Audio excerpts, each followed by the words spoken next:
Shakalolunye emva kwehora leshumi nomuvo ekseni namhlanje njalo ekseni ngesonto siyayisithi eshilo kusukela ngo9 kuya ku12 hleli nami nginguzanele wakambokazi kodwa ke kuye kuthi mangabe sesithi 11 o'clock bese siyayijika lento sesithi uhambo noNkulunkulu ngihlezi ngicizelela ngithi wonke umuntu unohambo lwakhe kungabe omncane kungabe omdala ofundile ongafundile omi kahle ompofu wonke umuntu unohambo lwakhe namhlanje kuyinjabulo enkulu la estudio sihleli eM1 asikho phakathi estudio ngoba sine guest special isivakashi sethu esikhethekile namhlanje sinogogo uSara uRemegia wakaMbhele awungiyalithanda leli lika Remegia kodwa uRemegia wakaMbhele osivakashele la ezindlini zomsakazo namhlanje sizozwa uhambo lakhe ugogo uneminyaka engu84 ephila la emhlabeni gogo asikubingelele estudio sikubingelele kuKhosi FM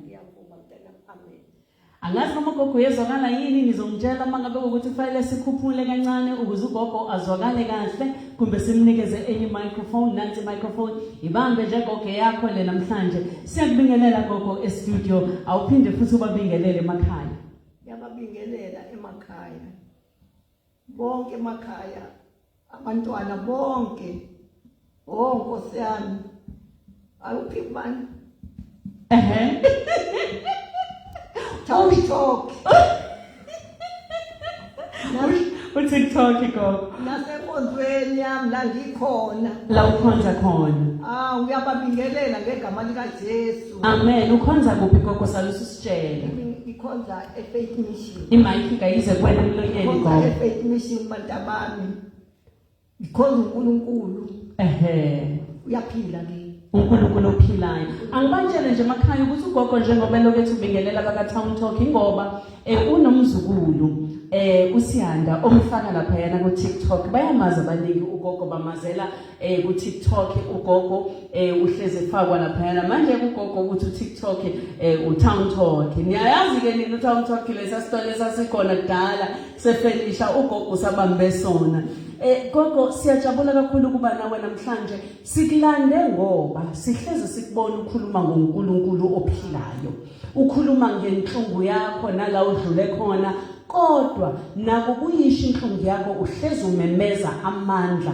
kaNkulunkulu yingakho una namhlanje amen gogo sitshele kafushane nje uzalelwe kuphi ngizalelwe eSentekawu la ngizalelwe khona eSentekawu manje angithi sabancane okay safika abazali bambaka la ngaze ngafunda la kathola umshado la mawuthi lana gogo usho kuphi kaMbhedula okay la usuhlala khona manje okay imicrophone ize kuwena nje gogo impela nazonke la usuhlala khona kaMbhedula manje ekhaya ukhali ukhulele ekhaya elinjani ekhaya labazali babekhona abazali bami bekholwa futhi nathi basifundisa singabantwana babo uNkulunkulu sikhule simazi uNkulunkulu ukuthi ngaphandle kwaNkulunkulu ngeke uphile ngaphandle kwakhe namanje kugogo ongaka nje ngiphila ngoNkulunkulu ziningi izinto langidlule khona noNkulunkulu usazositshela zona gogo lezi zinto odlule kuzona noNkulunkulu usazositshela ngifuna ukwazi ukuthi ngesikhathi omncane gogo ngalezi ayikhathi zenu uzala ngonyaka muphi unyaka usukhohliwe unyaka kodwa no84 angithi uno84 aningibhekeleni ukuthi gogo wazala ngamuphi unyaka mawukuthi uno84 namhlanje uthi usewukhohliwe umnyaka azalwa ngawe wegogo ningqokani ngalezi ayikhathi usayintombi nje awusithatha usibeke ukuthi usayintombi uyikhumbula nje usayitshitshi nani njani nanithandani nanigqokani mani ikhipha nanenzani isigege yokuhlala imicrophone gogo ungayikhohle sigqoka zona ke lesikhathi sebancanyana kodwa sitheke mase sithile sesilana ke ukuthi uma wami wekhona engayingeni yonke lezinto egqoke igege engayingeni athi intombazana kuyintombazana umfana ngomfana athi siphatheni kahle umzimba wenu uhlonipheni. Sikhule kanjalo nje ngenhlonipho esifundisa ngenhlonipho nangoNkulunkulu kakhulukazi ngoNkulunkulu bantu abami. Wakhula ke gogo yaqhamuka insizwa yakubona insizwa yashayela insizwa ungakanani ngalesi sikhathi uzoshada wegogo? Ngayilo 18 years. 18 years. 18 years bantu abami ngashada ngino 18. Mawukhumbula le ndaba ngathi khona into angazi noma uyachazeka noma uyajitazeka noma uphatheka kabuhlungu kodwa kwakikizwe ekhaya ulo 18 years. Ngakho 18 years. Nokuba uma wami wengathandi wathi ubaba kusisi ngoba sebebonene bona uzathi usukubone isitholisi abone isitholisi khona vele ngokuseveli umfana asifane akhokhe ashada. Ngashada abantu abami. Wakhokha umfana washada. Wakhokha umfana kanti ngijahe inhlupheko la ngiyakhona. Ujahe inhlupheko. Ngahlupheka abantu abami kakhulu.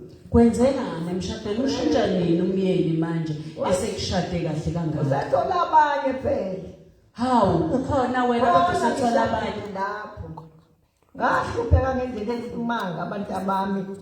Kodwa nalapho ngoba nganginoNkulunkulu kakhulukazi ngekho uNkulunkulu wehamba nami nalapho. Hayi ukuthi abazali bami bengasekho eduze kwami. Ukuhlupha ngani uyaqonywa gogo? Uyaqonywa alethe amantombazane la endlini. Awalethe ekhaya amantombazane. Ekhaya. Wenze njani wena mewaletha la ekhaya awugibeli ngesibhakela? Bala ngithethe. Uyahamba lapho esengishaya. Akushaye yena. Akushaye manje yena. Ngalezi izikhathi ngoba manje sekukhulunywa ngo-gender based violence o-GBV futhi kuyaboshwana. Nani babopha yini nani uma ngabe benihlukumeza benishaya noma kwakuthiwa hayi vele into ejwayelekile nje emzini kuyenzeka?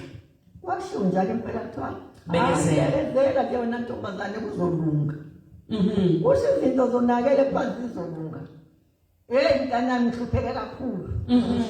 Abukise ngawe kwabanye amantombazane. Kuze kwahamba ngazi ngaphinde ekhaya lakithi kaMbhele. Hawu wabona ukuthi uyahamba manje? Ngabona ukuthi ayikho lento futhi ukuphila kwami la kumuntu akukuhle kahle. Wayethini uma wakho ngalesi sikhathi? Wayethi enze njani yena? Kodwa lesi sikhathi esengishaya impela qala wathi bekezela. Uthe esengishaya uma buya mntana masixoshanga ekhaya. Ngabuyela ekhaya lakithi kaMbhele. Mangibuyela ekhaya lakithi ngahlala nalabazali bami.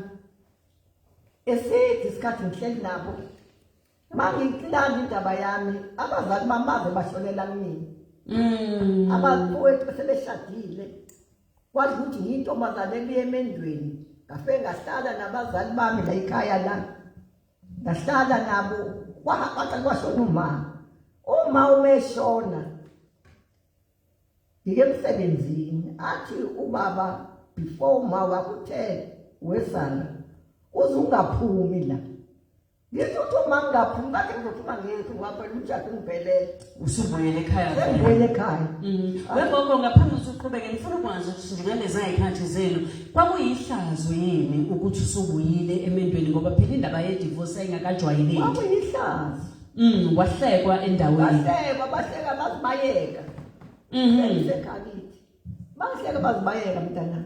Wabuyela ekhaya kodwa wamukeleka noma babekukhipha inyumbazana ngoba phela manje usubuye emendweni. Kwakukhona phela ukukhipha inyumbazana. Kwathi ukuthi ngibonga umzali wami uma kakhulu owayifundisa ngokukhona. Ngoba kwathi noma izinto sezingehlele kodwa ngale ngithe uNkulunkulu wami ukhona ngizohamba naye. Kunzima abantu abami. Kubenzima kakhulu ke ngani zami uma sekuhamba abazali bami. Nobaba washona. Nobaba washona ngani zami. Ujikelwa ubani manje? Ujikelwa umfowethu ekhaya. Uthi wena hamba. Ngono ungena udadewethu lo ongashadana wena washada hamba uhambe uzibonise yaphi. Bathi manje ngoba wena usuwake washada phuma la ekhaya ungahlali kule ekhaya labazali. Wayekulungisa yini? Ejaha ngobhushu. Ejaha ngobhushu. Omakhelwane bebona la ngikhona kumanje.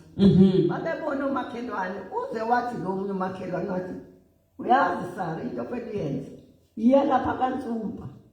Kwakusakhona uNtsumba ema-office. Ema-office lapha.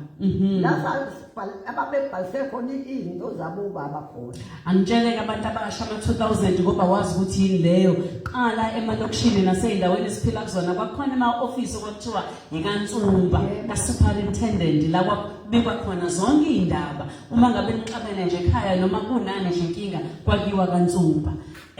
Uye-ke kaNtsumba gogo. Ngiye kaNtsumba ngifike ngikhulume ngibike ngisho ngithi mfethu ngijaka ngembese. Bantabami mina lapha ekhaya engijaka ngembese.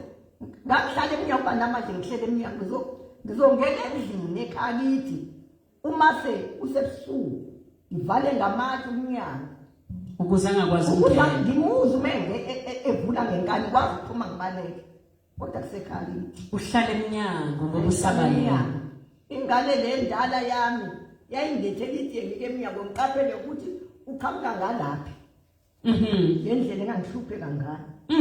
Usuhlupheke emshadweni wabaleka wabuyela ekhaya usuzohlupheka ekhaya manje uxoshwa la ekhaya kuthiwa washada wena. Washada hamba. I-microphone ungayikhohlwa gogo ingasuka emlonyeni. Nako uNkulunkulu. Waya kaNtsumba-ke kaNtsumba bafike bathini? Ngiya kaNtsumba. Kanti kaNtsumba la yila kukhona indaba yami khona. Yeah. Mangiya kaNtsumba athi Ntsumba. Ka-679. U679 inamba yasekhaya. Inamba yasekhaya. I-house number. House number. Athi bese thi kwakhona umabhalane wakho kwaDumisile athi ngisiya. Thatha leya namba lena dokotola lapha ka679 ulibekile. Alibekile la. Bese thi bhala incwadi ubhalela uSipho, ubhalela uDingane, ubhalela uMakhosazana. Bese umtshela lesihlenda ukuthi akabuye kusasa ngizokhuluma indaba yakho. Ubiza manje abakini abafowenu nodadewenu. Okay. Ufika ubanikeza incwadi. Fike abhali uNsime. Athi thumela i-black jack ngiye khona. Yini black jack? Black jack iphoyisa leli. Iphoyisa la kaNtsumba. Lalima kanjalo ukuhluka njalo. Okay. Black jack. Bayezwa abadala emakhaya balazi kahle i-black jack. Bayalazi. Hayi kufike lapha bantabami babanike incwadi. Ngempela bazithole ngakusasa sibuyele lapho kaNtsumba lapho. Ngiyafika nazi ngani kwethu. Engathi azisangazi manje. Ngahlala ngedwa kwaMsandi. Ngisahlela eminyango. Uthe uNtsumba wasebuza ukuthi usofikile umndeni wakaMbhele. Wathi lo baba lo wathi hayi sokhona sofikile baba. Wathi ngicitshela ukuthi bangene endlini. Ngempela wasingenisa sangene e-office. Bahlala one side bobathathu ngahlala ngedwa.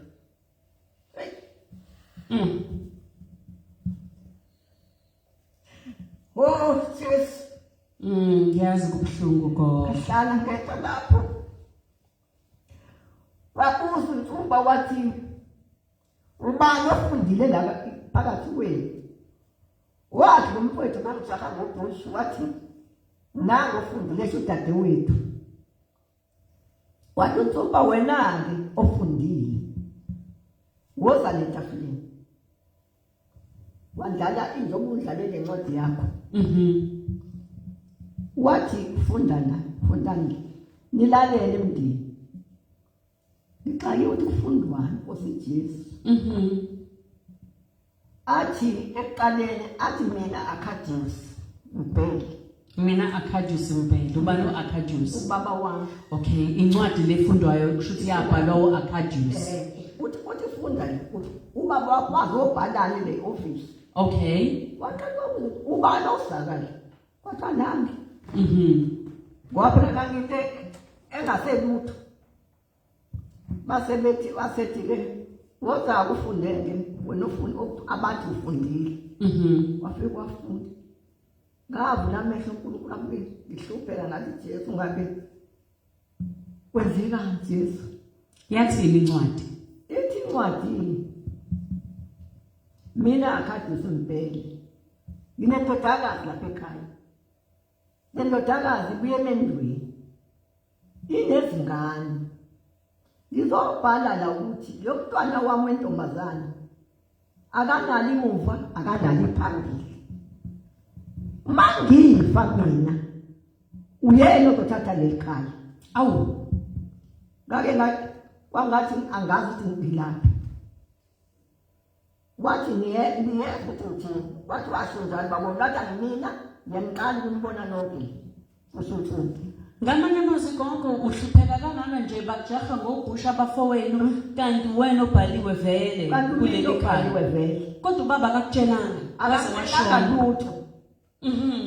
Wenza njani usubona ukuthi hayibo kanti mina obhaliwe? Ngale mntanami ngakaqhaqhazela ngihleli phansi ngaqhaqhazela bathi ngiphuzisela amanzi ngoba ngashaya uvala ukuthi sengihlupheke kangaka.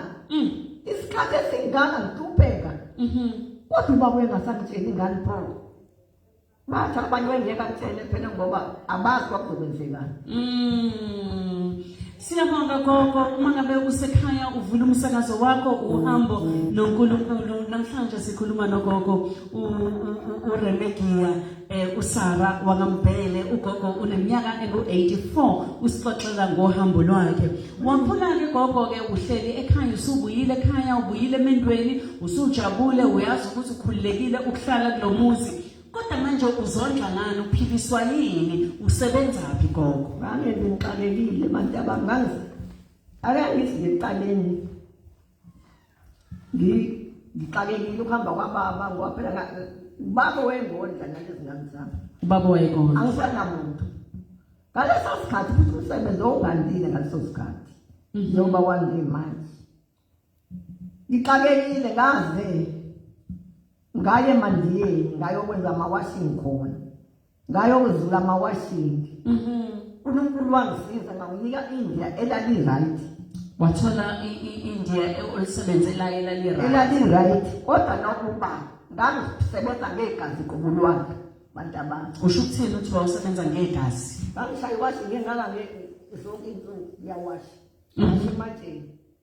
Washa ematsheni. Washa ematsheni. Asisondeze i-microphone gogo. Kufuneka ukuthi mangiqeda la ngihambe go clean endlini. Mase ngicele washi ngengaka. Ngiyeneke le washing. Lesikhathi ngiclean endlini. Izangimase ilokhu sisabiyomile le washing ngene. Sengiyikhetha sengiyayina. Umsebenzi ngangiwenza. Sengingaka abantu abami. Uzacile. Engase ngingaka uzathi ngihlupheka nginganako ukuphumula. Uthi gogo wawuhamba njengoba uhlupheka nje uthole lo msebenzi wawuhola malini? Ngihola u10 ngelanga. U10 ngosuku. 10 ngosuku. Emalini leyo ngenyanga? Mase ngiyibala kwaku400. Wawuhola u400 ngenyanga. Ugibela kuyona le mali? Ngigibela kuyona. Cha ngagibela ngamanyalo. Wahamba ngeenyawo? Ngisuke ekhaya ngo6. Ngo7 ngiyazi ngizobe ngena lapha ngisebenza khona. eShard Cross. Usuka kaMbedula wena? Usuka kaMbedula ngonyawo. Ekuseni ntambama. Okay. Usuka ekuseni ngeenyawo kaMbedula uyongena eShard Cross. Ntambama futhi uhamba ngeenyawo? Ntambama futhi ngihamba ngeenyawo. Usugoduka?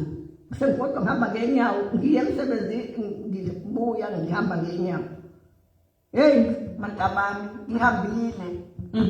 Ngahamba kanjalo ngihlupheka lolo hlupheke. Ngizobuya gogo ngoba ngifuna sethu kuyodayisa kancane bese siyabuya usixoxele ngendaba yokudla ngoba uke wangixoxela ngenkinga yokudla kodwa ke okwamanje ake siye ezitolo umanqoba okhona uzosifaka bese siyabuya siqhubeke nohlelo lethu la sithi khona uhambo noNkulunkulu.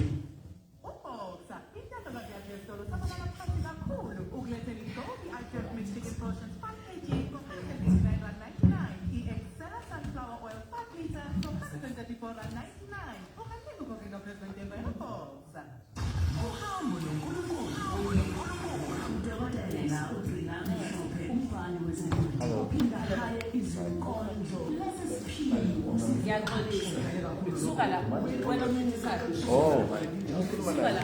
Suka la. Ngiyambambela. Okay. Thank you.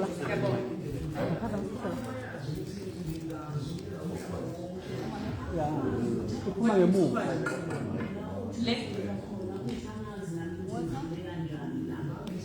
Thank you.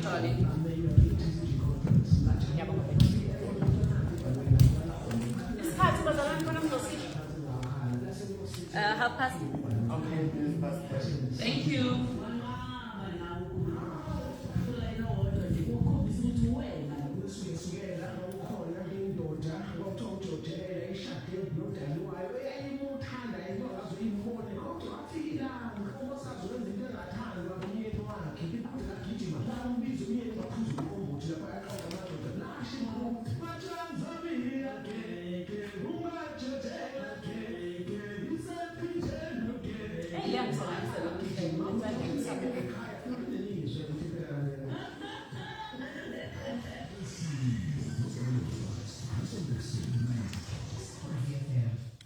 Njengamanje isikhathi sethu ligamenxe ihora leshumi nomuvo ekseni ukhozi lolu olulalela mhlawumbe nami ngikuzanele kambokazi kanti sithi uhambo noNkulunkulu nangu konke usaba uRemekia wakambhele esihlelayo namhlanje mhlawumbe nensizwa yakhe la umzukulu uSiyanda uyena osembambele imicrophone uzozo nje lapho nawe ekhaya ukuthi ayikhona isizwakala kahle manje ngoba khona osembambele kodwa ukudla wawuthenga ngani ngoba uthi mina cha wawucela la eMandiyeni Angikenayo imali yokuthenga ukudla abantu abanye. Kusebenza ngangifuna ukuthengana. Ngangasenandaba lokuthi uthengani ngoba lelindiya lalingikuba namanye amandiya angiphi isikhaftini njalo mangihamba angiphi isikhaftini zokudla okhali bonke sokukhali nengqoqo ezingwa bakuphi isikhaftini esinokhali nengqoqo zezimo ugoduke na sengiyakhutshwa ngisengane kuba phela le mali ngithola ngenyanga ngo100 10 rand manje njalo ngosuku wawugoduka nesikhaftini ukuze kufike kudliwe ekhaya kwaphilwa ngalokho abantwana bakho bangaki owagcina batholile gogo babe6 abathola emshadweni bonke ababathola ngaphandle okay so bawu6 abantwana ubondla kanje kodwa uthi ukhona oyedwa umntwana wakho owakujoyina naye wakwazi ukuthi aphume ayocela ukudla naye eMandiyeni ubona umntwana oyedwa wami usasenkosini manje usashona lo mntwana owesine ngalenzana ubani igama lakhe uDumisana wefunda ensizwakazi uthi ngo2 waphuma esikoleni athi ma nami ngizohamba ngoba manje ayaphana asiphi ukudla ngizahamba ngohambe ngicela ukudla ngempela sasihlangana naye ekhaya naye ethwele imithwalo ephini nami ngifika nalezikhaphini zalo ukudla impilo engangiyiphila abantu abami la uNkulunkulu ehambe nayo so uDumisane naye uhambe ecela ukudla eMandiyeni ubuya nokudla nawe uphethe isikhathi nijabule uma ngabe kukhona nekutholile kube sekhaya badla abantu abambajabule omakhelwane benze njani bayabona ukuthi uyahlupheka nomndeni wakho izihlobo zakho bakhona babe kuphi ukuthini abantu abami ngiyazi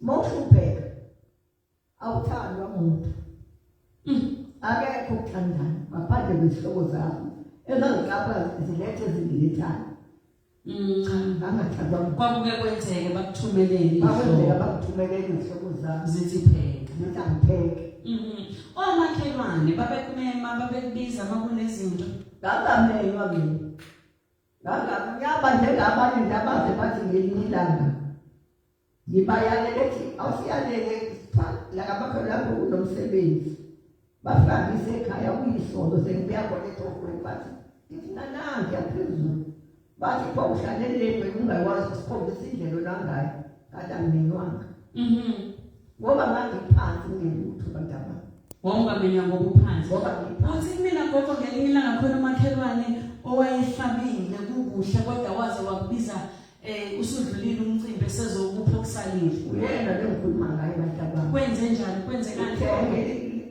futhi ngalolanga simakade uthi kade enomcimbi ngo-weekend ehlabile usiyamemeza-ke ngomsombuluko emini yasekuseni uyasala wesala ngithi yebo sisi uthi wozolandela iy'ngane zakho kuhle ngathi ngiyabonga sisi ngiyabonga angizi wathi noma ungakufuni-ke wena thathela iy'ngane angizake ngiyikozithathela ngingenalutho bantu abami kwezinyembezi ngangikhali ngembezi uNkulunkulu wami kade sengimbe enje lapha sedlile kuseqoqile zonke izinto lethele mina mnike engingekutho wathini umthandazo wakho kuyo yonke lento gogo wawuhlala uthandaza uthini ngangithandaza ngithi Nkosi uthe wena owabaphansi nabaphezulu yini mina ngahlupheka kangaka ngikwenze njani Nkosi bangathandazi ngibuza uNkulunkulu lo kuphela wawuhlala umbuza lo mbuzo ngithi yini Nkosi mina ngahlupheka kangaka kwenze njani mina impendulo ungayitholi ngalesa sikhathi wawucabanga ukuthi uNkulunkulu mhlawumbe ukushiyile ukulahlile ngathi ngishiyile uNkulunkulu njalo nje mntanami kuloko kuhlupheka okungako lento engangishiye babengishiyele yona wobathi ibhanoyi itshekithe uthiwe ngathi ibhanoyi ngoba itshekile yanyakaza mntanami mangabe kunomoya inyakaza uNkulunkulu ngibonile ngoNkulunkulu ehamba nawe angifakazi ngomuntu ngithi ubhakaza ngayo yenyakaza uyakuyazi bamntana yenyakaza nje ngihlala kuwe ngithi ngiphuma ngemandleni noma liyanetha ngishili ngazamkazi ukuthi uma eyawa le akone ngale yonke eyosinda kodwa uNkulunkulu azakakwenze konke lokho mntana impilo ke gogo ishintsha nini wena uphila lempilo iminyaka neminyaka uyakhula isimo asishintshi uqala nini ukuphefumula njengoba namhlanje usubabaza amandla kaNkulunkulu mntanami ngaqala ukusizakala ukuthi ngibe no 60 years ukuba kwami no 60 years bantabami kwashintsha kade awuJesu ngiyabonga Nkosi wasethi nomunye umngane wami hamba saka uhambe uzosile impeke ngoba ngcono manje ngathi angazi mhlambe ngoba ngcono ngathi ngcono mina njengoba ngizobhekela kanje wakunika nemali ukuthi angigibele ngephandle manginika le mali ukugana ngithatha ipasi ngempela ngihambe ngephandle lapha kawo mafesi wasithole phezulu ipasi manga phezulu ipasi awungathi mina kune-25 ephandle lesikhathi ebhala ngithi ngenkosi ngiyabonga Nkosi uJesu ngempela wena Nkosi wabaphansi nabaphezulu namhlanje soyangikhipha emgodini ngathi ngikhona ngajabula abantu abantu ngamanye amazwi gogo impesheni yenza umehluko omkhulu empilweni yakho mntanami ngoba wakwazi ukuhlala ekhaya ngakwazi ukuhlala ekhaya ngaso sikhathi impesheni yayisewu-500 wawuhola 500 rand impesheni kodwa kwakungcono unale mali engangiyihole nje ngoba ngangisebenza kanzima nokuhamba ngey'nyawo zogezuko le ngangihlala phansi nabantu abantu waqala ke ukuhlala ekhaya nabantu bakho bakhula abantwana waqala nokuthi kukhula abazukulu waqala ukukhula abantu abantu ngathi uJesu ngiyabonga Nkosi ngathi impela ngimele ukukhonza umina okwenzela abantu ngabo ngoba wena Nkosi ungenzela okukhulu empela ngenzela okukhulu uJesu abantu abantu ngizwa kuthiwa kwayindlu le eyayiwa eyayitshekile isiyashintsha manje nalo uNkulunkulu phela akeke ngibhalisele umxhaso makubhalisa umxhaso ngihlala yona le detsheli leyibhanoyi ngithi ngeyilanga ngibone nakho nami kuthiwa kwakho sizokwakhela la uthurumu wakho la ngithi just thank you Jesus ngithi Jesu uyawuza umphelo waNkosi ngempela mntanami yakhwa iwenzayo waphela athatha ingane zami abantu abami ngasifaka kulo mxhaso ngakalinandaba ukuthi njani ngasifaka phakathi kulo mxhaso ngijabulile ngazi ukuthi namhlanje uNkulunkulu ungiphi isubsidi ngazi ukuthi uthulu mangi-subsidi ungathi uthulu bangazi uthulu ngangi-subsidi ngamanye amazwi gogo uNkulunkulu mangabe sekubusisa kufanele ukubabaze lento akubusisa yona abanye abantu babona kuncane lokho okubonayo kodwa wena ubona isimanga ngabona isubsidi akakuthena lwami ngangengibe la eksele ngala manje ukudla ngithi Nkosi ngiyabonga Jesu ungibusise ngesubsidy Uthini eminyakeni engaka uthini kumuntu osekhaya mangakumtshela ngokubaluleka kokumbonga uJehova ngisho ngabe kuthiwa yini akwenzela yona nakuphayo kubaluleke ngani kubonga kubalulekile mntana uNkulunkulu ngoba usuke kupha ngoba ebona kufanele ungasho ukuthi ukwela uDingane bonga ngoba kuvela uNkulunkulu uNkulunkulu habe nami batabami kanjalo emhlabeni uyixhumane nezindlu manje isixhunywa futhi nayo intombazane yami eyayingisiza naye sisebenza naye lapho eTohoza lapho eMandiyeni naye ayiye wathi ulungi wathi ma uyabasebenza njani manje thatha umholi impesheni sihambe eSulumane lapha ufike wena uzibike ukuthi ukukhokhela thola amanye ama-blocks nosimende njalo uzazokubeka imali awumniki lokho zini ngempela ngenze njalo uNkulunkulu wafika isonto zange ngikhulume lutho kumina abantu abami ngafika kade ngivele ngilindele lathi okay thatha iphepha lakho ngalinani lathi incwadi isihlokhola ngalinani lathi ayike labhalisa lathi ufuna ama-blocks amangakanani ngathi ngifuna ama-blocks angaka kathi unomuntu ukhuluma ngezisebenzi kaNkulunkulu wawuxhuma umuzi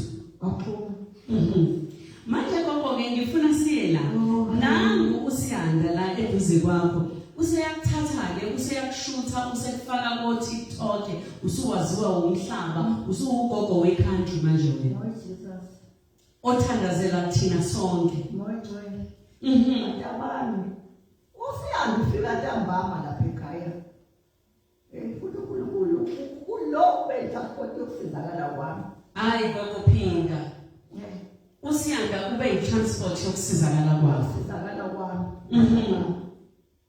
usiyanda mefika lapha ekhaya uthi gogo awuchazi ngenezo ngabula ukuthi uhambe kanjani njengomsuku wangidala kangaka uhlupheka ngithe yongeke sazongibambisa bangithandi ngilande kwezontanga baze bahlungume athi cha abawakuchazeli ngibona phethe lento abahleleke eziciphazi into abahlala beyiciphazi amafoni wabo lapha abahlalethi bese yila ngithi siyanda ngihambe kanje mntanami ngisebenze eMandiyeni ngihamba ngeenyawo ngimchazele ngithi buka siyanda ngithi nasi sizwe besibone sithi endlaleni ngithona ngithi kwamuzi wakithi unendlu enyakazayo kulendlu enyakazayo siyanda uNkulunkulu akakazayo uyise lendlu ngoba yayiwa lendlu ngababekho ngabe bafa futhi kwakho newathi ezosindika leyo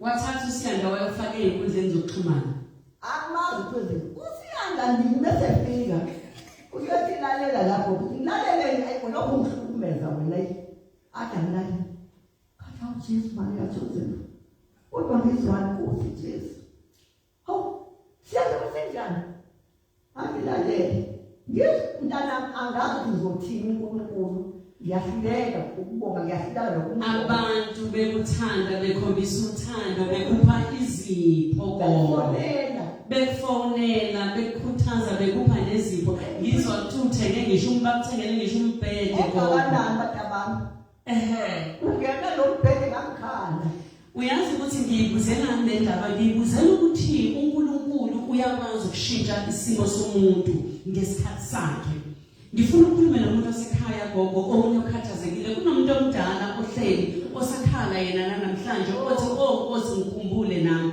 kunomuntu omusha othi akulungile ukuthi angisebenzi ngifuna ubatshele gogo ngoba wena ebudaleni bakho uNkulunkulu ususile ihlazo lakho ususile uNkulunkulu ihlazo labantu abami uNkulunkulu khona abantu abami kwamina angiqamba amanga ngabe ngikhona phinde ngithi kanti ukuthobisela amakubephi kodwa ithi ngakholwa ngimncane kodwa uJesu mina akangisize ngalo ngibona uhambo lwami lokuhlupheka kanje kodwa ngiqhubekile nokukhona khona kunjalo wahamba nami uNkulunkulu wahamba nami Jesu ngiyamazi uNkulunkulu akabheka isikhathi gogo ngoba phela wena usizakala nje usukhulile futhi ngisho ngangena letransport yami ngithi kodwa Nkosi yami ungisiza nalesikhathi sekuzosihambela vele.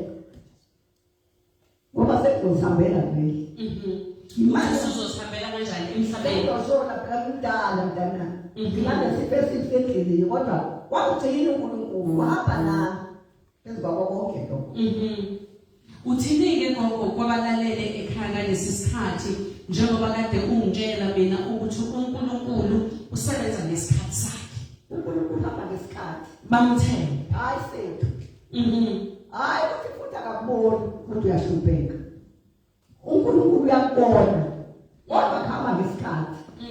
Ngoba namanje azekutshena lezi ngane zami ngithi uNkulunkulu wesikhathi. uNkulunkulu wesikhathi. Ngathi ngibonile. Bamthembe. Bathembe. uNkulunkulu hamba ngesikhathi sakhe. Uma usuhamba emhlabeni gogo ufuna sikukhumbule kanjani? Nkosi yami. Bantabami. Ningasuki uNkulunkulu. Nize. Ningasuki uthembekile. Kule minyaka engake bakithi 17 years ngisebenzile hlupheka. Kodwa uvele ngesakhe isikhathi. Ningasuki. Ikhona into osayifisa empilweni gogo? Cha. Angifisi lutho manje. Awufisi lutho manje. Kwanele konke. Ohamba kokuthula manje. Usufisa ukuhamba ngokuthula. Ngokuthula ngobe angisakhali. Asekungukalisana. Usudla into oyithandayo gogo inyama uthe mina wakhulu ungayidli manje usuyidla noma inini. Ngathi ngizoyithanda sekidla inyama manje bantaba ngidla amakhendaki. Udla amakhendaki. Ngidla amakhendaki. Udla inyama manje. Ngidla inyama bantaba into engangayazi. Njengoba ngithi cabe ngitho into uyikhathalele lodwa. Jesu. Ngicela ningilethele ngoba ugogo kunezipho esimuphe zona namhlanje esithi ngeke afike kuKhozi FM afike la eShilo ahambe engaphethe lutho. Kunezipho ugogo azitholile namhlanje nazi zingena ababukayo lapha ku Facebook bazobona izinto esithi simupha zona ugogo namhlanje. Ngicela nizilethe la sizibone. Kukhona igrosa ukudla sikuletha la ngaphambili usisi unomfundo wakaMthoyi kanye nami kukhona esimupha kona ugogo esithi akahambe nabo. Uvula qaqala uvule lapho nje lokho. Uvule lokho ugogo. Ugogo simupha igrosa emakhaya.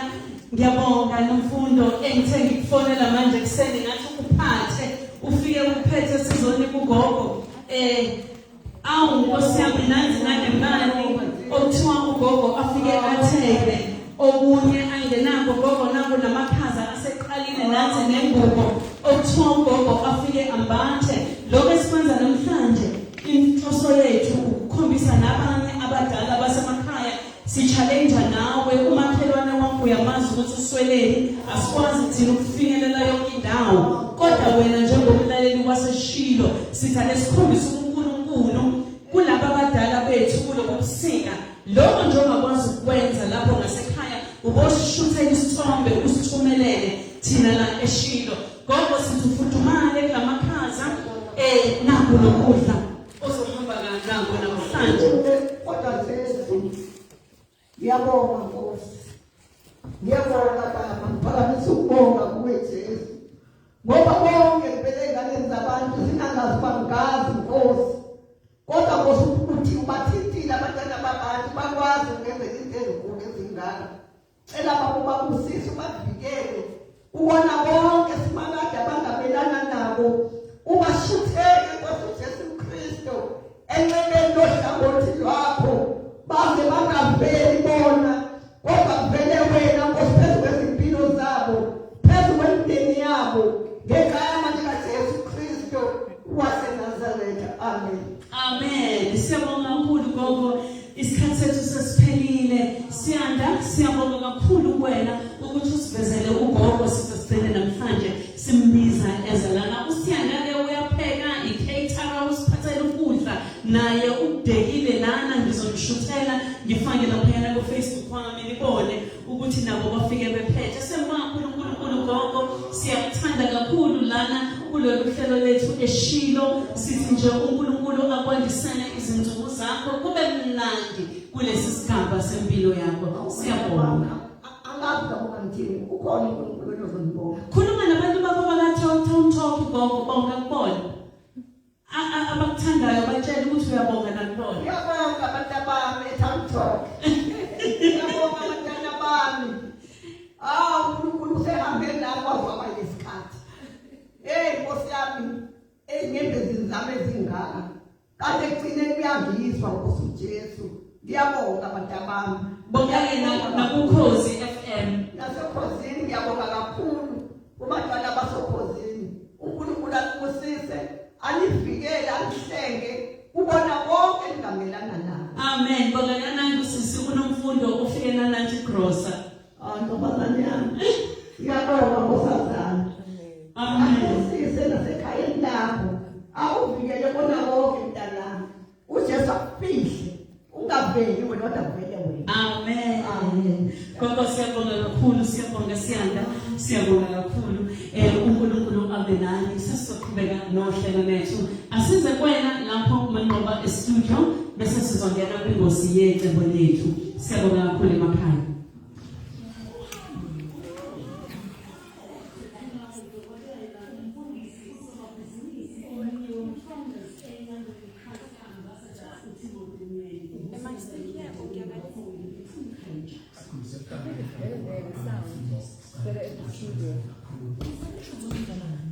It's good that you saw.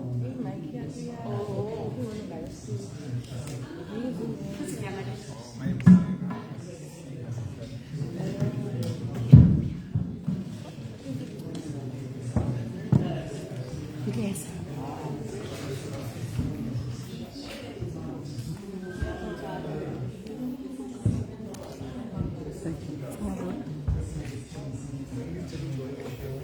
Siyanda ngokukhuluma. Ithibekele. Hayi bo. Ngizokubekela. Ngizokubekela mina ngiyakwazi ukubekela. Cha, ithi ngikubekele. Hayi bo. Hawuhlezi uvuma. Letha kubekele njenani. Usakufihlele lana mayi mabele. Letha kubekele mina. Awungeke. Ekubone lokho. Ingane zami imali zithi angezenzela into engizithandayo ngithenge namakhentana. Shuthi uye hairdresser ke sasa. Angiye hairdresser ngizomosha imali yami. Loluka unombani umuntu othanda ukuluka. Angiye hairdresser. Uthi ufuna hairdresser kubini nje. Shuthi ufuna ukuhamba ngiyami imali. Angiye. Mase ngakho ufuna ukuhamba ngiyami. Babe, ingane zami zimphilile maphela ngithembe zimnandi. Cha phela ufuna ukuhamba ngiyami hairdresser. Ufuna ukuhamba ngiyami hairdresser. Ake yakho yenzani manje? Ngakuzalelana. Hawu. Angikani kuzalela ukuthi usisi. Cha gogo ngithi mina uzohamba ngiyakho ebani ngoba sunayo. Angeke ngeyami. Ufuna ukuhamba ngiyaba la. Wona uzongikhokhela yonke lento engikwenzele yona. Sekho sude imali ngihambe ngiyakho Hawu ngikhanda. ngekubone lo. Wena ukhulele ukubamba. Angeke ngipheka amaphari njalo ekuseni. Uhambe esikoleni njengoba usukhula ungaka nje. Namanje kusalethela amatiwulele. Ulethela amatiwulele la. Udlala ngami ngakho bani ngamnika. Cha ngisho ukuthi kuningi ngithi ngiyikhokhele wena ngemali yakho esalula. Ini? Uzikhokhele ngemali yakho esalula. Wena ukhona mntana uyasebenza kwezikhathalini. Ngifela lokho gogo. Ngifela lokho. Ufuna nje mina ungise la la ekhandeni la ngise ikhanda. Ngeyakhe imali. Kahle gogo. Ngiyakubopha kahle. Hayi ukahle wena. Wamthanda kangaka. Cha gogo ngiyakubopha. Hayi bo. Wana nami manje. Alright, Moje kokwenza mntwana. Yes gogo. Cha gogo phela kodwa nami ngiyakupha mina uzongipha.